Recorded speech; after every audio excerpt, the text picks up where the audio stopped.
आप सभी दोस्तों को शुभ प्रभात। ओम नमो भगवते वासुदेवाय।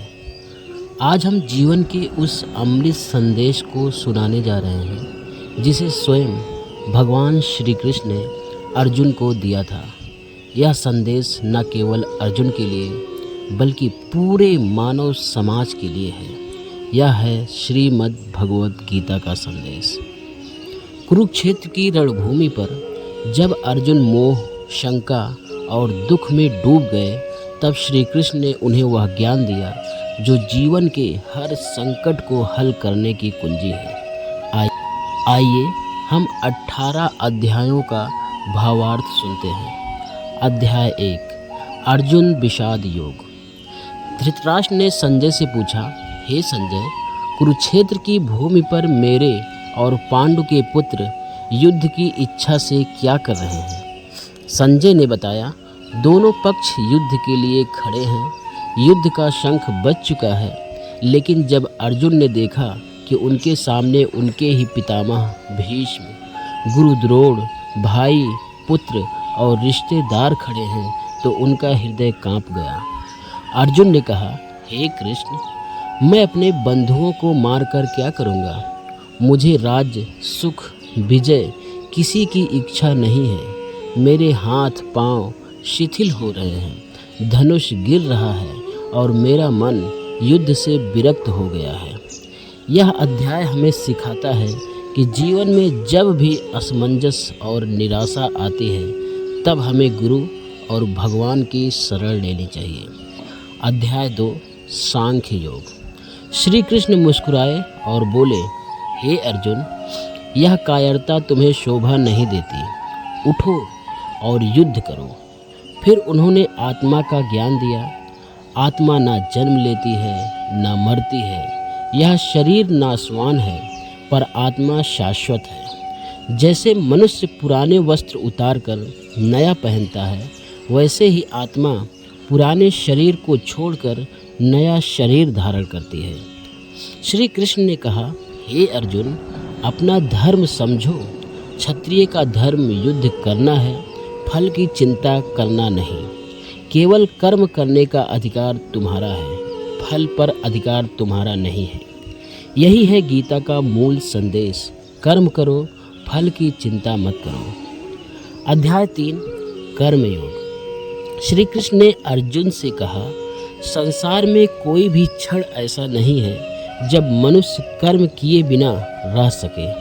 हर प्राणी कर्म करने के लिए बाध्य है। जो व्यक्ति लोभ और स्वार्थ से मुक्त होकर केवल कर्तव्य भावना से कर्म करता है, वही श्रेष्ठ है। यज्ञ, सेवा और समर्पण भाव से किए गए कर्म मनुष्य को बंधन में नहीं बांधते। इसलिए हे अर्जुन, तुम युद्ध करो, लेकिन युद्ध को भगवान को समर्पित करो। यह अध्याय हमें सिखाता है कि जीवन में कर्म ही पूजा है। अध्याय 4, ज्ञान कर्म संन्यास योग। श्री कृष्ण ने कहा, हे अर्जुन, यह योग मैंने सबसे पहले सूर्य को दिया था, फिर यह राज ऋषियों को दिया और आज मैंने इसे तुम्हें दिया, क्योंकि तुम मेरे प्रिय भक्त हो। फिर उन्होंने समझाया, जो मुझे जान लेता है, मेरे जन्म और कर्म को दिव्य समझ लेता है, वह जन्म मरण से मुक्त हो जाता है। ज्ञान से बढ़कर कुछ नहीं है। जैसे अग्नि लकड़ी को जला देती है, वैसे ही ज्ञान पापों को भस्म कर देती है। इसलिए हे अर्जुन, अज्ञानता छोड़कर ज्ञान का दीपक जलाओ और दृढ़ निश्चय से कर्म करते हुए आगे बढ़ो। अध्याय 5, कर्म संन्यास योग। अर्जुन ने पूछा, हे कृष्ण, संन्यास श्रेष्ठ है या कर्म योग? श्री कृष्ण ने उत्तर दिया, संन्यास और कर्म दोनों ही मोक्ष के मार्ग हैं, लेकिन कर्म योग श्रेष्ठ है। जो व्यक्ति कर्म फल को त्याग कर केवल भगवान में लीन होकर कर्म करता है, वही सच्चा सन्यासी है। ऐसा व्यक्ति पाप पुण्य से परे होता है और परम शांति को प्राप्त करता है। यहाँ संदेश यह है कि संसार से भागना संन्यास नहीं है, बल्कि संसार में रहकर निष्काम भाव से कर्म करना ही श्रेष्ठ योग है। अध्याय 6 ध्यान योग। श्री कृष्ण ने कहा, हे अर्जुन, सच्चा योगी वही है जो अपने मन और अपने इंद्रियों को वश में करके सबके हित में कार्य करता है। ध्यान योगी अपने चित्त को एकाग्र करके भगवान का ध्यान करता है। जो योगी श्रद्धा से स्थिर मन से संयमित जीवन जीते हुए ध्यान में लीन रहता है, वही मुझे पाता है। और हे अर्जुन, योगियों में भी सबसे श्रेष्ठ वही है जो पूर्ण श्रद्धा और प्रेम से मुझ में लीन होता है। यह अध्याय हमें सिखाता है कि ध्यान, संयम और भक्ति से जीवन में शांति और मुक्ति प्राप्त होती है। अध्याय 7 ज्ञान विज्ञान योग। श्री कृष्ण ने अर्जुन से कहा, हे अर्जुन, अब मैं तुम्हें वह दिव्य ज्ञान बताऊंगा जिसे जानकर तुम कुछ भी जानने योग्य शेष नहीं रह पाओगे। मैं ही समस्त सृष्टि का कारण हूँ। मुझसे ही यह 5 तत्व पृथ्वी, जल, अग्नि, वायु और आकाश उत्पन्न हुए हैं। बुद्धि, अहंकार, मन और इंद्रियां भी मेरी शक्तियां हैं। मनुष्य मुझे 3 मार्गों से प्राप्त करता है। पहला है जो दुख में मुझे पुकारते हैं, और दूसरा है जो धन और लाभ की इच्छा रखते हैं, और तीसरा है जो ज्ञान के प्यासे हैं। लेकिन सबसे श्रेष्ठ वह है जो मुझे भक्ति से जानना चाहता है। हे अर्जुन, मैं ही सबका जन्म और विनाश हूँ। मुझे जानकर मनुष्य जन्म मरण के बंधन से मुक्त हो जाता है। अध्याय 8 अक्षर ब्रह्म योग। अर्जुन ने पूछा, हे भगवान, मृत्यु के समय जो आपको याद करता है, क्या वही आपको प्राप्त करता है? श्री कृष्ण ने कहा, हे अर्जुन, जो मृत्यु के समय जिस भाव से याद करता है, वह उसी को प्राप्त करता है। इसलिए हर समय मेरा स्मरण करो और अपना कर्तव्य भी निभाते रहो। जो व्यक्ति अंतिम समय में ओम का उच्चारण करते हुए मेरे स्मरण में लीन होकर शरीर त्यागता है, वही मुझे प्राप्त करता है और फिर कभी जन्म नहीं लेता है। जो भक्त अटल मन से भगवान का स्मरण करता है, वह परम ध्यान को प्राप्त होता है। इस अध्याय का संदेश यह है कि मृत्यु के समय वही स्मरण होगा जो जीवन भर साधना और स्मरण किया गया हो। अध्याय 9 राजविद्या राजगुह योग। श्री कृष्ण ने कहा, हे अर्जुन, अब मैं तुझे वह राजविद्या राजगुह बताता हूँ जो परम पवित्र है। मैं इस संपूर्ण जगत का रचयिता और पालक हूँ, फिर भी मैं इसमें लिप्त नहीं हूँ। जो लोग भक्ति भाव से मेरा स्मरण करते हैं, वे मुझे प्राप्त करते हैं। मैं सबका समान रूप से हूँ, ना किसी से द्वेष रखता हूँ, ना किसी से विशेष प्रेम करता हूँ। लेकिन जो भक्त मुझे प्रेम से भजते हैं, मैं उनसे जुड़ जाता हूँ।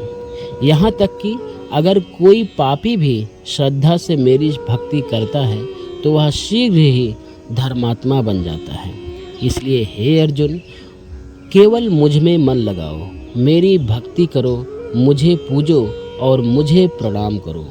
निश्चय ही तुम मुझे प्राप्त करोगे।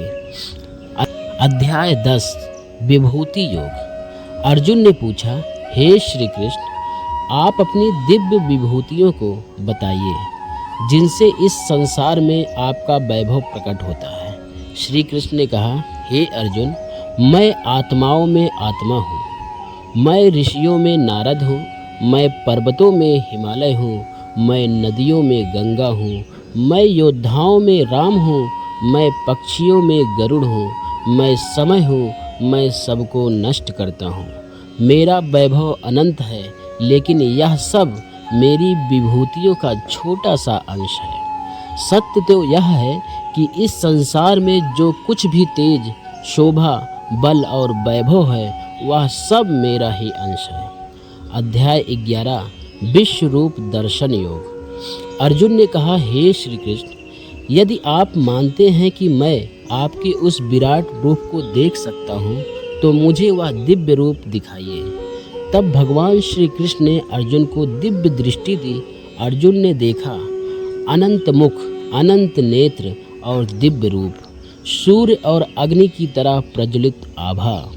संपूर्ण देवता और ऋषि उस विराट रूप में बसे हुए हैं।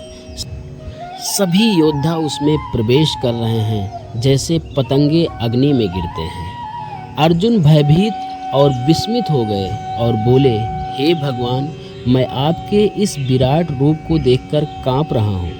आप ही आदि हैं, आप ही अंत हैं, आप ही सब कुछ हैं। फिर श्री कृष्ण ने कहा, हे अर्जुन, यह मेरा विश्व रूप है जिसे देखने की लालसा देवता भी करते हैं। अब तुम निश्चिंत होकर युद्ध करो, क्योंकि मैंने पहले ही सबका विनाश कर दिया है। तुम केवल मेरा साधन बनो।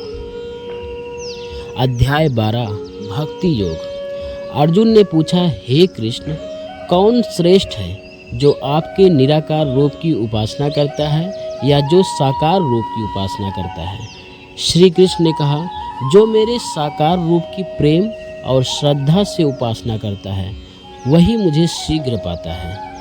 निराकार उपासना कठिन है, क्योंकि देहधारी मनुष्य के लिए निराकार को समझना कठिन है। लेकिन हे अर्जुन, जो मुझे मन से याद करता है, जो अपने कर्म मुझे समर्पित करता है, जो द्वेष रहित है, जो सब प्राणियों में मित्रवत है, जो क्षमा और संयम से युक्त है, वही सच्चा भक्त है और वही मुझे प्रिय है।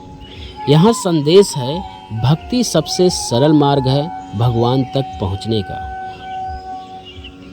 अगला अध्याय है अध्याय 13 क्षेत्र क्षेत्रज्ञ विभाग योग। श्री कृष्ण ने कहा, हे अर्जुन, यह शरीर क्षेत्र कहलाता है और जो इसे जानता है वह क्षेत्रज्ञ कहलाता है। शरीर नाश्वर है पर आत्मा अमर है। जो व्यक्ति विनम्रता, अहिंसा, क्षमा, सरलता, आत्म संयम और गुरु की सेवा करता है वही सच्चे ज्ञान का अधिकारी है। परमात्मा सभी शरीरों में समान रूप से विद्यमान है। जो इसे जान लेता है वही सच्चा ज्ञानी है। ऐसा ज्ञानी देखता है कि संपूर्ण सृष्टि एक ही परमात्मा की शक्ति से संचालित है। अगला अध्याय है अध्याय 14 गुणत्रय विभाग योग। अगला अध्याय है अध्याय 14 गुणत्रय विभाग योग। श्री कृष्ण ने कहा, हे अर्जुन, प्रकृति 3 गुणों से बनी है, सत्व, रजस और तमस। सत्व गुण का मतलब है शुद्धता, ज्ञान और शांति देता है। रजोगुण का मतलब है इच्छा, कर्म और आसक्ति को बढ़ाता है। और तमोगुण का मतलब है अज्ञान, आलस्य और मोह उत्पन्न करता है। मनुष्य इन गुणों के प्रभाव से ही जन्म जन्मांतर में भटकता है। लेकिन जो व्यक्ति इन तीनों गुणों से ऊपर उठकर केवल भगवान में ही लीन रहता है वही मुक्ति होता है और परम पद को प्राप्त करता है। अगला अध्याय है अध्याय 15 पुरुषोत्तम योग। श्री कृष्ण ने कहा, इस संसार को एक उल्टे वृक्ष के समान समझो, जिसकी जड़ ऊपर आत्मा में है और जिसकी शाखाएं नीचे संसार में फैली हैं। यह संसार नाशवान है। जो इसे काटकर परमात्मा की शरण लेता है वही मुक्त होता है। इस संसार में 2 प्रकार के पुरुष हैं। एक है क्षर पुरुष जो नाश्वर हैं, दूसरे हैं अक्षर पुरुष जो अविनाशी आत्मा है। और दोनों से श्रेष्ठ है पुरुषोत्तम अर्थात स्वयं भगवान। जो मुझे पुरुषोत्तम जानता है वही सच्चे अर्थ में मुक्त हो जाता है। अगला अध्याय है अध्याय 16 दैवासुर संपद विभाग योग। श्री कृष्ण ने कहा, मनुष्य में 2 प्रकार की प्रवृत्तियां होती हैं। पहली प्रवृत्ति है दैवी संपत्ति, निर्भयता, शुद्धि और आत्म संयम, दान, करुणा, सत्य, क्षमा और अहिंसा। दूसरी प्रवृत्ति है आसुरी संपत्ति यानी अहंकार, क्रोध, लोभ, कपट, हिंसा और अज्ञान। दैवी गुण वाले मनुष्य मोक्ष को प्राप्त होते हैं और आसुरी गुण वाले नरक में गिरते हैं। इसलिए हे अर्जुन, तू दैवी गुणों को अपनाकर भगवान की शरण ले। अध्याय 17 श्रद्धात्रय विभाग योग। श्री कृष्ण ने कहा, मनुष्य की श्रद्धा उसके स्वभाव के अनुसार होती है। श्रद्धा 3 प्रकार की है। पहली है सात्विक श्रद्धा। शस्त्र सम्मत, अहिंसक और शुद्ध आचरण वाली श्रद्धा को ही सात्विक श्रद्धा कहते हैं। दूसरी है राजसिक श्रद्धा, यानी कि दिखावे, लाभ और फल की इच्छा से प्रेरित श्रद्धा को ही राजसिक श्रद्धा कहा जाता है।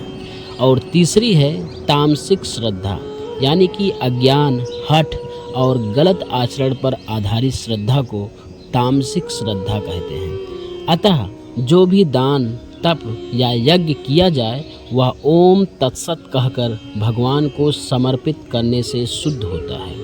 अगला अध्याय है और अंतिम अध्याय है अध्याय 18 मोक्ष संन्यास योग। अंतिम अध्याय में अर्जुन ने कहा, हे श्री कृष्ण, कृपया मुझे बताइए कि सच्चा संन्यास और मोक्ष क्या है। श्री कृष्ण ने कहा, संन्यास का अर्थ है फल की आसक्ति का त्याग और मोक्ष का अर्थ है कर्म फल के बंधन से मुक्त होकर परमात्मा में लीन होना। मनुष्य अपने स्वभाव के अनुसार कर्म करता है। ब्राह्मण का कर्म है शांति, ज्ञान और तप। क्षत्रिय का कर्म है पराक्रम और रक्षा। वैश्य का कर्म है व्यापार और कृषि तथा शूद्र का कर्म है सेवा करना। जो भी अपने स्वभाव अनुसार निष्काम भाव से कर्म करता है वह सिद्धि को प्राप्त करता है। श्री कृष्ण ने कहा, हे अर्जुन, अपना सब कुछ मुझे अर्पित कर दो।